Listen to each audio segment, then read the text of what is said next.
কেউ খাবার জোগাতে কাজের সন্ধানে দৌড়াচ্ছে, আবার কেউ অতিরিক্ত খেয়ে খাবার হজমের জন্য দৌড়াচ্ছে। গভীর রাতে কারো বিলাসবহুল গাড়ি থামছে নিষিদ্ধ পল্লীতে, ঘরে অপেক্ষারত স্ত্রী দীর্ঘ শ্বাস ফেলছে। কেউ ভাঙা গড়ে থেকে ওই স্ত্রীকে নিয়ে অবিরত সুখের স্বপ্ন বুনছে। কেউ ভাবছে আর কয়টা দিন, ডিভোর্স পেপারে সাইন করলেই মুক্তি।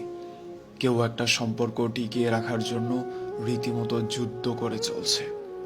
কেউ সন্তান ডাস্টবিনে ফেলে দিয়ে দায় মুক্ত হতে চাইছে, কেউ একটা সন্তানের জন্য সারা জীবন হাহাকার করে যাচ্ছে। কেউ লাখ টাকার ডাইনিং টেবিলে বসেও তৃপ্তি সহকারে ভাত খেতে পারছে না, কেউ পেঁয়াজ কাঁচামরিচ কচলিয়ে গোগ্রাসে ভাত খেলছে।